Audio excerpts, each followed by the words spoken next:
We're here at Paul's. Car's off the lift and on wheels. Buckle up, put it in gear. Let's get the show on the road.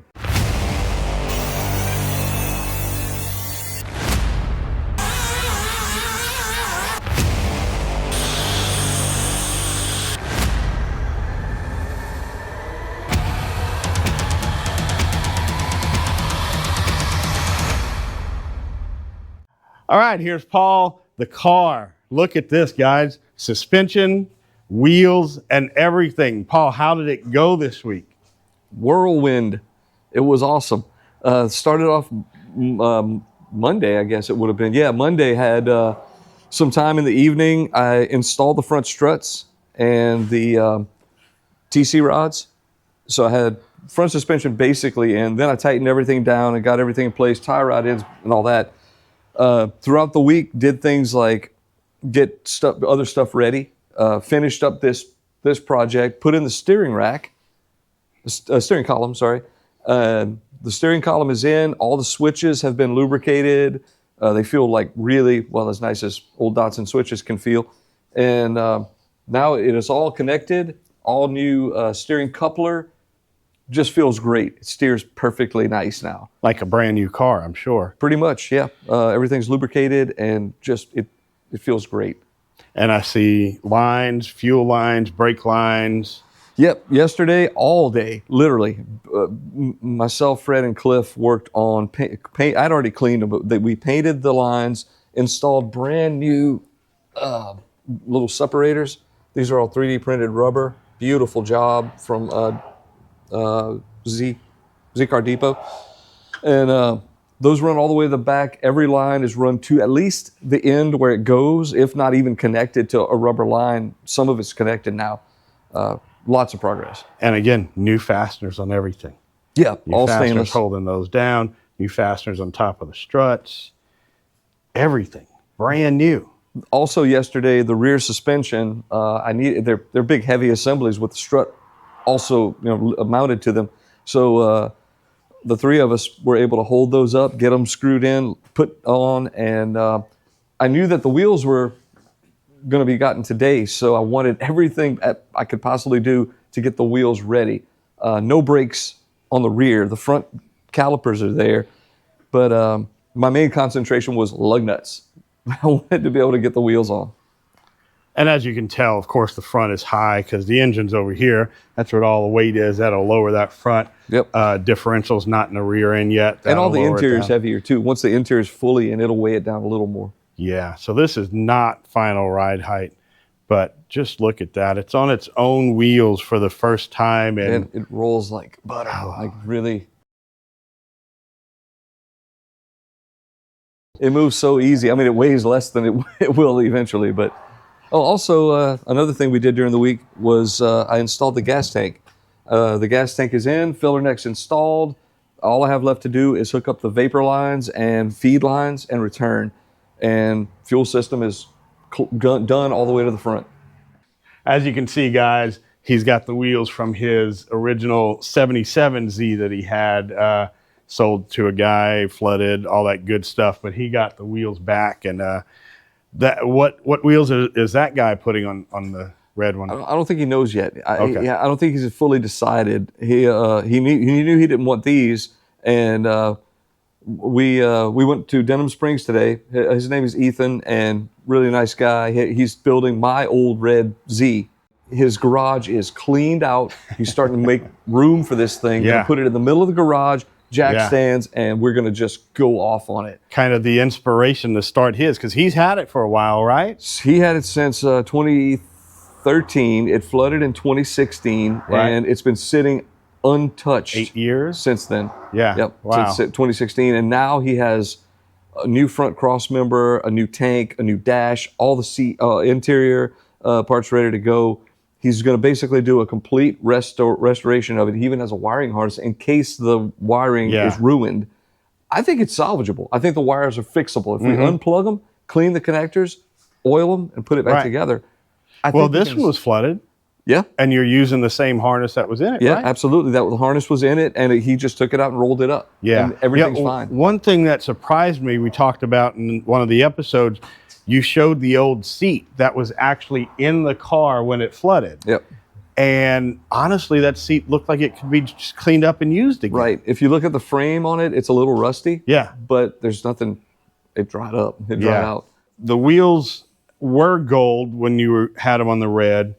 This guy painted them this color, and you're going to paint them the same color as the grill, right? Yeah, they'll be the same color as the front and rear panels. It's a graphite color, so I'd like that to match the taillight panel. Right.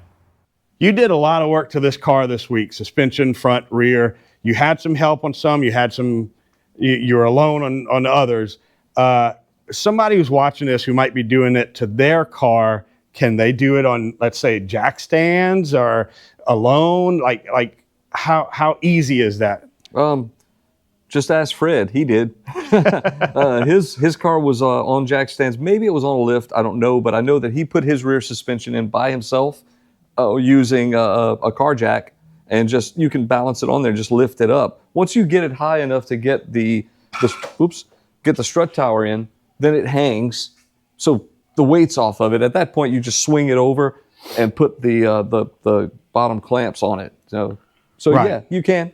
And your differential is over here, so it's not actually in the cradle weighing it down when you're trying to get it up there. It's completely separate, actually. The cradle for the diff is part of the mustache bar. Oh, okay. The mustache bar holds the back end of the diff, and the front, you literally set it on top of the little cross member that holds the suspension pieces in.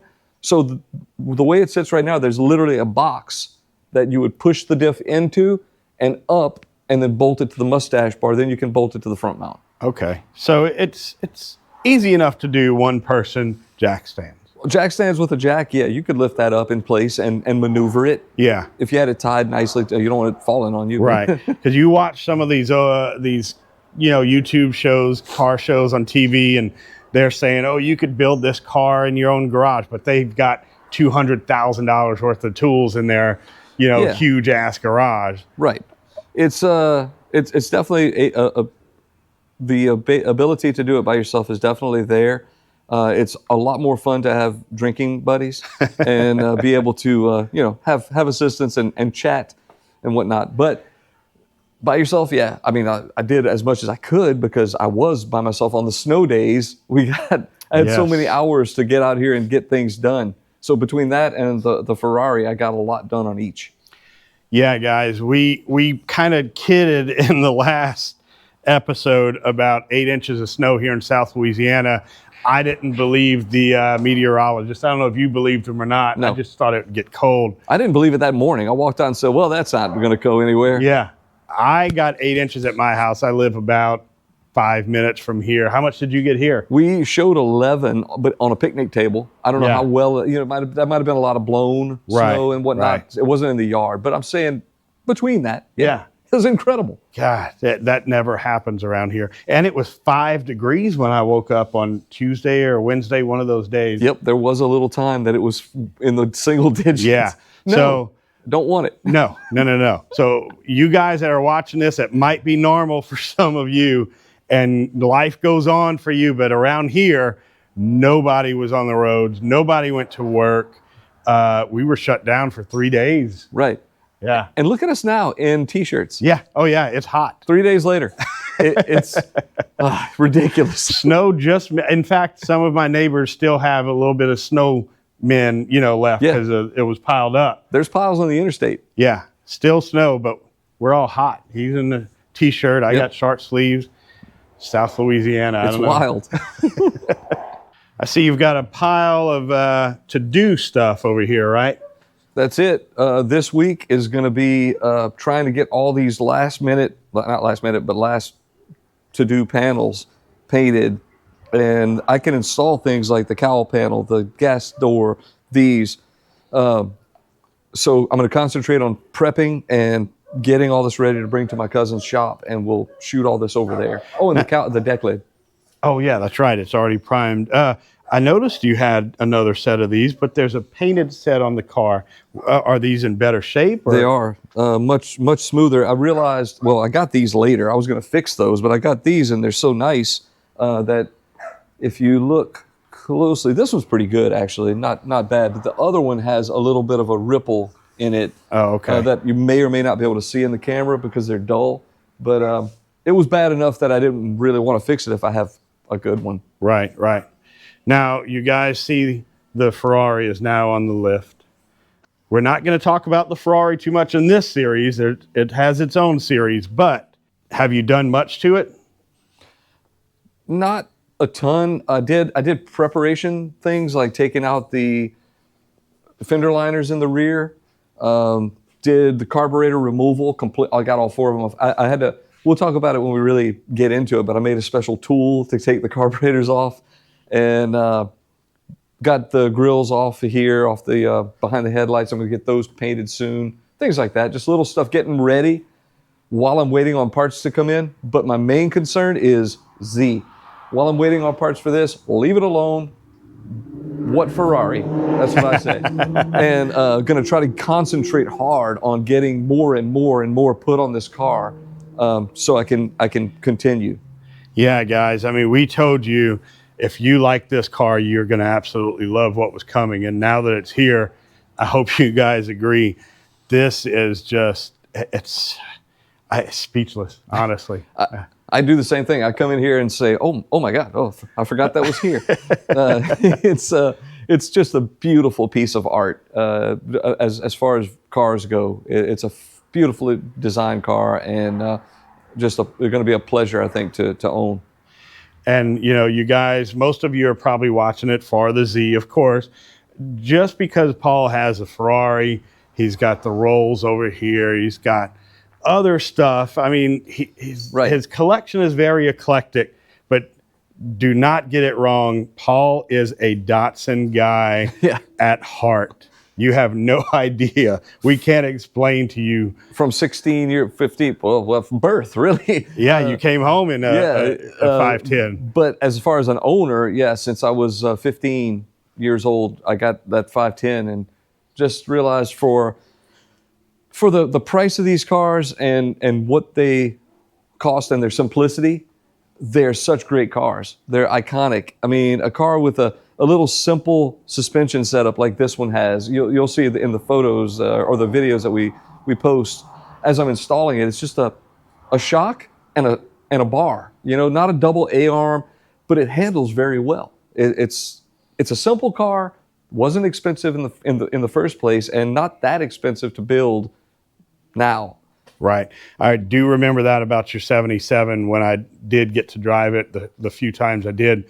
I didn't want to drive it crazy because it's your car, of course, but you were like, no, do it. Do whatever you want to do. Yeah. And it would just stick, and it would just did everything you asked it to do. And it was dead stock. There was nothing. I didn't do any mods except I think I know what I may have put springs on it. I don't know. I might have lowered it. I don't remember, honestly. It's hard to remember now because it's been years, but I didn't modify much. It was pretty much a stock car. Yeah. So, guys, you remember what this one looked like, episode 1. On a rack, busted up rear, and look at it now. I mean, it's not finished yet, of course, but it was a shell. Guys, you have to trust the process. It may not be pretty all the time. Right. And it might seem like you're taking a step back when you're doing some of these things, but your final product is going to be well worth it. Definitely, if you think you're in a rut, do one thing. Like, I don't care if you were to come out here and say, well, okay, today, I did other things, but I painted this afternoon, okay? If I had only done this, if this was the one thing I did today, it was sitting over there in the corner. I sanded it really quickly, I painted it, and installed it temporarily installed it in the car. That's done. That's off the pile. It's one thing. And if you do one thing a day, normally you'll do more, but if you just did one, you've done something, and you eat away at it slowly. Next thing you know, you're driving. Right. You know? Right. You just got to stop every now and then and kind of, when you, like you said, when you get in that rut, kind of just think about where you were a month ago, Right. a week ago, and where it is now. I mean, what more inspiration do you need? Every than that? piece counts. Every little thing counts. If you just mounted the mirrors, you mounted the mirrors. They're off the out of the box and on the car.